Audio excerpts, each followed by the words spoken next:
I'm going to start with Michael Steele because I just love the guy. Okay. Now, JR found this, and it's fantastic.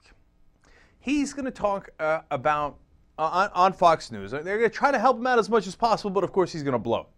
He's on there to talk about what we said yesterday, the health care Bill of Rights that he's introduced.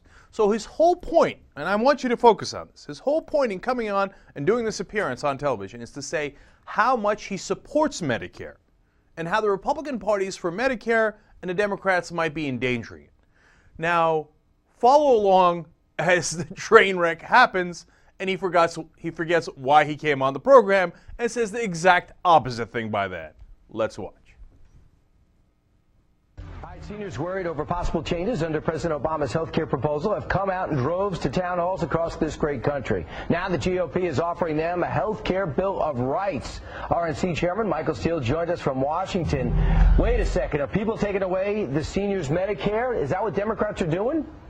Well, I don't know what they're doing, and that's part of the problem. They're proposing up to $500 billion in cuts or shifting of funds out of Medicare, and I don't know what that means, and our seniors don't know what it means. And as we get into this debate into the fall, I'd like some clarity on it. And what I wanted to do was to put out a marker, if you will, with respect to how we approach this health care reform in the name of our senior citizens, to make sure that they're still empowered to make the kind of decisions they want to make, that a program that they've come to rely on that's providing them health care benefits and their prescription drug benefits is largely intact. So I just think it's important at this stage that we focus a little bit more on what this means going down the road. All right, so that's the first tenet of your seniors' health care Bill of Rights: protect Medicare and not cut it in the name of health care reform. Earlier on the show, as we're looking at your other points, I'm not sure if you caught that we had Congressman Weiner from New York. Oh, I heard the congressman. And he's, of course, been a proponent of the health care reform bill, specifically the public option. Let's take a listen. I think he called you out. Let's see. Yeah, he did. Now, 40% of all of our tax dollars are going to a single-payer, government-funded, government-run health care. Medicaid, Medicare, DOD, Department of Veterans. Hold on, let me answer the question. And if you don't like those programs, go tell senior citizens and go tell Michael Steele, hey, that doesn't work. Government-funded health care is so wrong.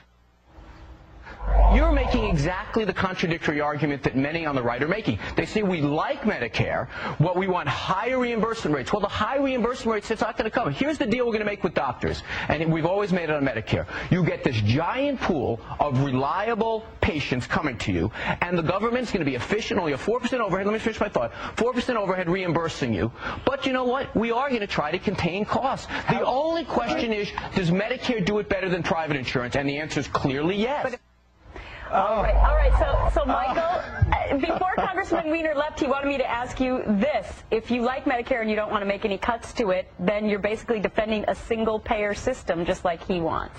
God bless the congressman, but look, the bottom line is raiding an already bankrupt program to pay for a program we can't afford is not good public policy, and that's exactly what they're doing here with respect to Medicare, number one. Number two, with all due respect to the congressman, I mean, he's just flat out wrong on the facts. I mean, the reality of it is that, this single-payer program known as Medicare is a very good example of what we should not have happen with all of our health care. The reality of it is, how many times have we been at the trough of bankruptcy and no money for the Medicare program, where the Congress is running around like chickens with their heads cut off, trying to figure out how to fix a program that they've already mismanaged. So now you want to do that, Congressman, on a larger scale. You want to include all of us. You're taking our senior population and now expanding it to the broader population. Right. Government cannot run a health care system, and they've already shown that. Trust the private markets to do it the right way. That's awesome. I mean, did you see it? It was clear as day, right? He comes in saying, like, oh, Medicare is awesome. We've got to protect it.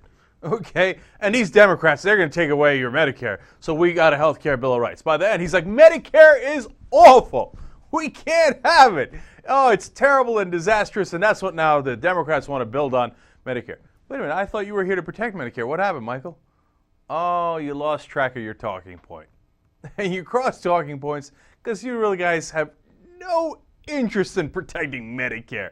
You know what might have helped if you liked Medicare was voting for it as a party. Oh, you didn't do that. You tried to kill it back in the day.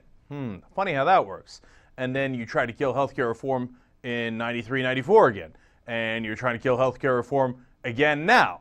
And then, meanwhile, as you're trying to do that, you're pretending that you're in favor of protecting Medicare. Please. Look, if you're going to go in that direction, Michael, you got to come a little bit better than that. Because that was absolute weak sauce.